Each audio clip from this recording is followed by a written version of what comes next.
DC here. Hi, guys and gals.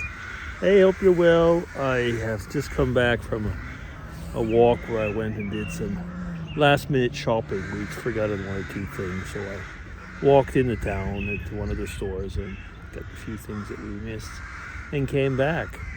Well, it's crazy weather. This morning we had snow.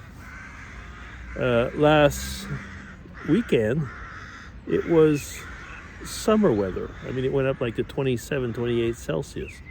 And this morning it was zero, I think, something like that.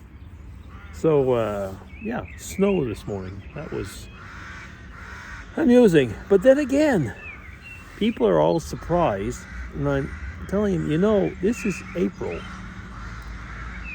April, people should know, has changing weather. Everybody kind of expects in today's world that it's only going to be warm. It's only going to be this. And yeah, there are some fluctuations, but what I mean is the weather is still the weather, despite everything that is going on. Yeah. Was it last week or 2 weeks ago, I think, there was a tag going on about accents. And I thought I'd do it, and finally, from one thing to another, I never did. And it was quite interesting because I have had these discussions before, but, accents evolve, but it always depends on your situation and conditions and so on. And, in my case, I'm thinking when we left Canada, I was 28. I was still 27. I was like 27 and a half or something like that. Yeah, 27 and a half, I guess. And of course, when I got to, we first went to England, and it was really quite a shock in a way, because I had been brought up in the Eastern Township, so that's on the Vermont border. And then having gone over to, for my studies, still in the Eastern Township, so a place called Sherbrooke.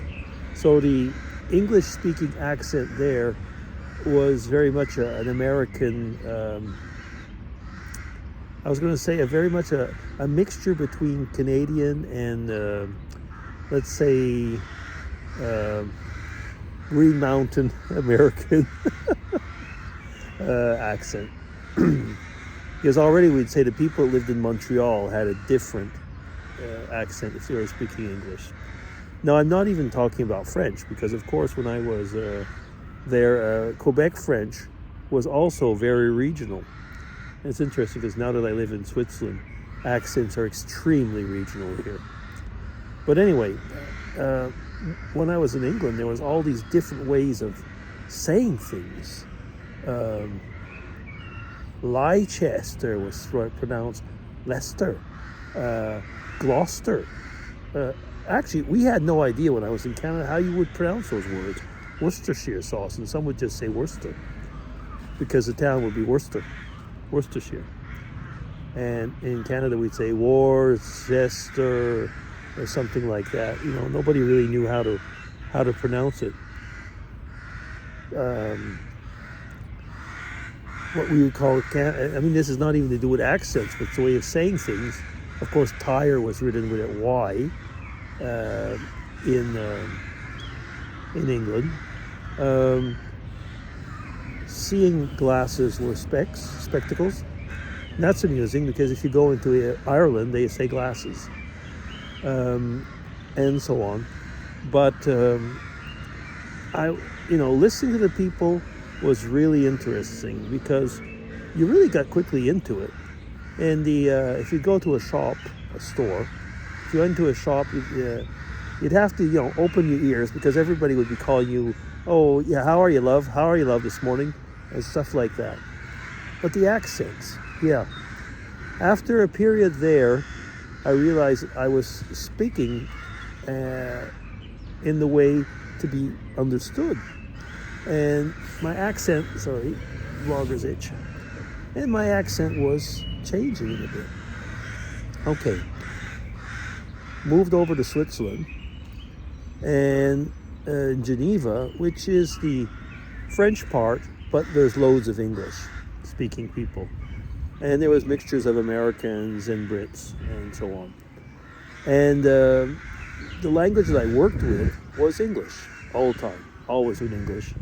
There was some French, there was some French with the locals. And the people that we knew, we spoke French with. And so I mean like at the church and so on, the people that lived around us, we would speak French, and they would always talk about our cute accent because we spoke Quebec French as far as the accent went. And we had Quebec French expressions. Like in Quebec French, if you are watching television, you will say you are listening to television. And over here, if you're in Europe, in France or French-speaking Switzerland, or most countries actually, as far as that's concerned, you watch television. So we would often say, I was listening to television, and somebody would say, well, don't you watch television and listen to the radio? Excuse me. And of course I had the reply is, why do you watch television without listening to it?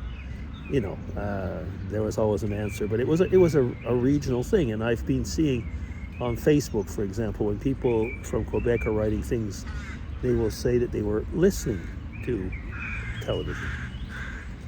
So yeah, about accents. So now, in my work, I kept on working always with an English-speaking environment, but mostly with British people. So I kept on using British expressions, you know, the shop, the flat, hire a car, or something like that, you know, and things like that. And yet, nevertheless, when I'd be in French, my French was mostly at home with my wife, with Mrs. DC. So my French kind of stayed Quebec French in a way. So then when we talk about accents, so when I'm with people now, I've left Canada for close to 40 years now. And so in other words, the largest part of my life is being in Europe. So people will then tell me, I kind of feel you've got an accent. Could you be from Quebec or from Canada? And they say it's kind of light. And I'm always amused because I think like after 40 years, you know, there's still something there. And then when I go back to Canada, they ask me, where are you from? So you see, over here they recognize it, but back in Canada, they don't. They ask me, where am I from? And they'll think I'm from Belgium. It's a Belgium accent is, strangely enough, similar to when I speak now. Now, when I speak German, and I learned German from an East German lady at the time, and I speak it pretty freely, and I say freely in the sense that I make mistakes, I'm certain, but I just go at it, and I don't have any problems. I just chat. And people always think that I'm Dutch because they say that I speak German with a Dutch accent, albeit that I learned it here. And that is also kind of amusing. So, I've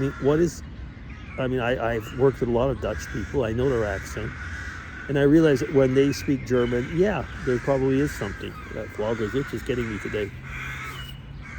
Now, when I go to Ireland, and as you know, I've worked in Ireland regularly for many, many years, and I like to mess with their minds in that way because they'll ask me when they ask me where I'm from, I say I'm from Switzerland, and then they look at me and they say, you don't speak English like a Swiss, and of course I don't.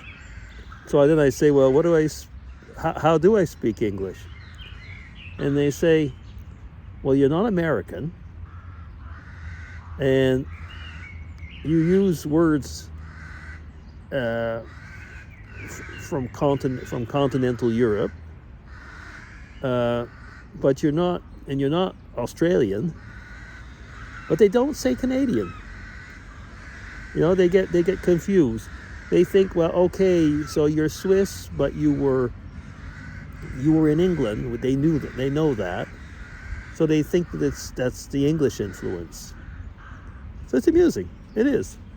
So like I say, talking about accents, you can tell me what you think, but it's an amusing thing. And I see I'm up to 10 minutes so on, so I'm going to stop there. But yeah, there's a lot that can be said, and there's a lot more that could be said actually about the whole influence of accents on the way that you learn, the way that you talk. And I'm going to have to stop here. But maybe I'll get back on the topic another time. BC signing off. Take care, everybody. Bye-bye.